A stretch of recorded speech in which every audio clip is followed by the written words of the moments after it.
Okay, so let's just dive right in. You ever feel it? That deep kind of hunger inside? A sense that the maps we were all given just don't match the world we're actually living in? Well, this explainer is all about that feeling, and about a really powerful new way to think about navigating this chaotic time. So let's kick things off with a pretty huge question.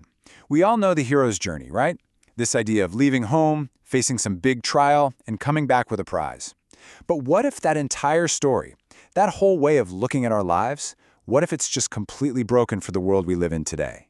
And this is the core idea right here. It's not just that the journey has changed a little bit. It's that the entire foundation, the story we've been telling ourselves about growth and transformation for centuries, has basically burned to the ground. It's ash. So why is it ash? You know, the classic journey that Joseph Campbell talked about, it works on a few assumptions. It assumes there's a stable, normal world to return to, and it assumes the big trial is just a temporary thing you pass through. But as we're about to see, our reality today, it shatters every single one of those assumptions. Okay, so check this out. The contrast here is everything.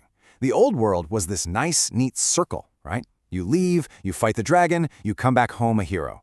But the new reality? That threshold you cross into this crazier, more complex world? Yeah, that's a one-way door now. The descent isn't some quick dip into the underworld. It's our new normal. It's continuous. And any win, any boon, isn't some trophy you put on the shelf.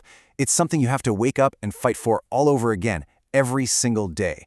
All while the systems we used to count on are just, well, unraveling around us. Every hero has to face a trial.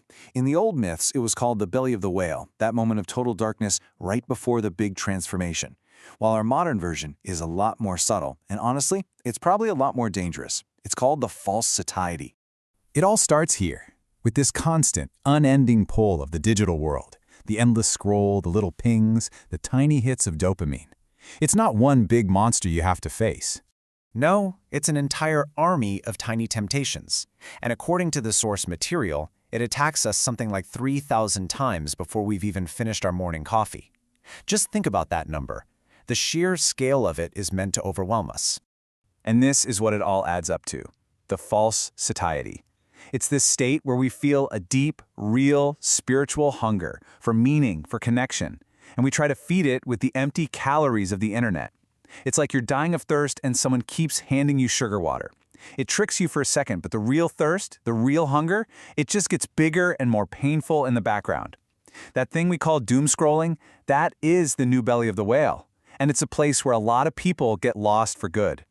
And this quote just perfectly captures how sneaky this new whale has become. It's not some big, dumb monster anymore. It's a smart algorithm that knows our deepest fears and our secret hopes. It's personalized, it's predatory, and it sells us these cheap, disposable versions of meaning that keep us hooked so we never go searching for the real thing. Okay, so if the journey is different and the main trial is totally new, then it stands to reason we need a new kind of hero, right? A new archetype for this new world, and that archetype is called the Longing Forger. So what's the big shift here? The old way, what's called the Soul Forger, was about fighting back, trying to hammer out some sense of focus from all the noise and distraction. But the Longing Forger? Oh, this is where it gets really radical. They do the opposite. Instead of trying to fix that feeling of longing and incompleteness, they lean into it. They refuse to satisfy it with cheap junk. They actually sharpen that ache, that hunger, until it becomes a tool, like a blade that can cut right through all the fake stuff. And this is the new philosophy. The goal isn't to become whole anymore. That might be an illusion. The real goal is to get incredibly clear, incredibly precise about your own incompleteness. To know your true hunger so well that nothing fake can ever fool you again. And what's the purpose of this new hero? Well, they don't return home, because there isn't a stable home to go back to. Instead, they become a home for others. They become a source of warmth and sanity, a moving hearth, carrying this small, fierce flame of coherence through a world that's going a little mad. Now, this isn't just some abstract philosophical idea. It has to be put into practice. This new journey demands new kinds of community and new kinds of personal rituals that help us forge that coherence right in the middle of all the chaos. 5. That's the number. The new form of community isn't a huge movement. It's incredibly small, incredibly intimate. It's called a flame witness circle, and it's never more than 5 people. The small scale is the whole point. It's a direct rejection of the huge, impersonal digital swarm. And just look at these rules. They are literally the opposite of how we do things now. No phones, obviously, no agenda. The whole practice is for each person to speak their true, raw hunger out loud. And here's the most important part. The others offer no solutions, no advice. They just witness. In total, focused silence. It's all about presence, not about problem solving. And let's be super clear, this is not your average support group. The source material calls it a post-collapse monastery forged in real time. I mean, wow, that implies a level of seriousness, of discipline, and spiritual purpose that's really demanding and maybe really necessary right now. So alongside the group practice, there's a personal one, a ritual called the Hunger Hammer. And the steps are so specific, so physical. After midnight, you kill the screens. You sit on the floor and speak your hunger out loud. And then you start to physically strike the floor, in rhythm with your own heartbeat. And with each strike, you whisper to that hunger, "I do not abandon you," for 13 minutes. You see, it's not about feeding the hunger or making it go away. It's about making a vow to it. So, all of this, the new journey, the new archetype, these intense rituals, it all leads to a final, really powerful truth. It completely redefines what the prize, what the reward at the end of this whole journey actually is. And this right here, this gets to the absolute heart of it all.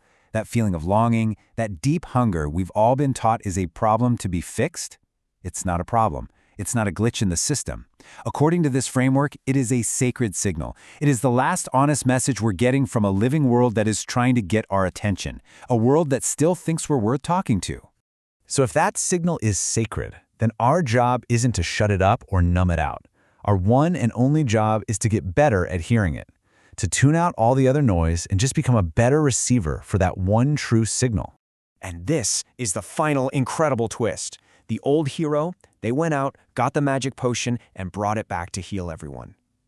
The new hero's journey ends differently. After doing all this work, they don't bring the elixir back. They become the elixir. They become a living source of clarity and coherence and truth, an elixir that absolutely refuses to be bought, sold, or watered down. So we end right where we started, with that deep hunger. But maybe now we see it's not a weakness. It's a calling. It's calling you by your real name, asking you to show up in a world that is desperate for real people. And so the only question left is, how will you answer?